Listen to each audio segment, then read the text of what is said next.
Many conspiracy theorists suspect the government's next step would be to cover up the visitation.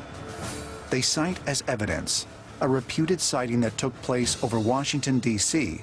in 1952. In full view of the entire world, a squadron, a formation of UFOs buzzed Washington and fought our own F-93 jet fighters. General Samford willingly and deliberately, maybe on instructions from Harry Truman, who was president, lied to the American people. We have received and analyzed between 1,000 and 2,000 reports.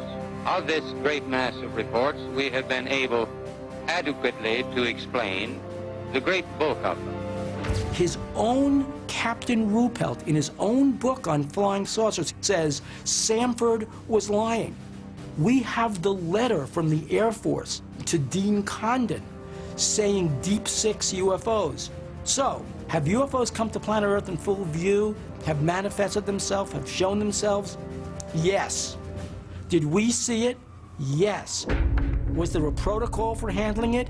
Yes. That protocol was called deny. But if an alien visitation proved undeniable, who might be chosen to then speak to those inside the spacecraft? Who could best represent all the nations and interests of Earth? If aliens do land on Earth, I think we should send our best world leaders who are the most open-minded and reasonable, but who also have the ability to defend themselves against those aliens. In my opinion, that's one of the reasons we have a United Nations. Yes, it prevents wars and delivers food. But on the other hand, just imagine the Security Council itself convening to deal with aliens, an image on a big screen at the United Nations. The answer is, I think it all happened back in the 1940s, and that was one of the reasons that Roosevelt and Eleanor Roosevelt pushed so hard for the formation of a United Nations to replace the League of Nations.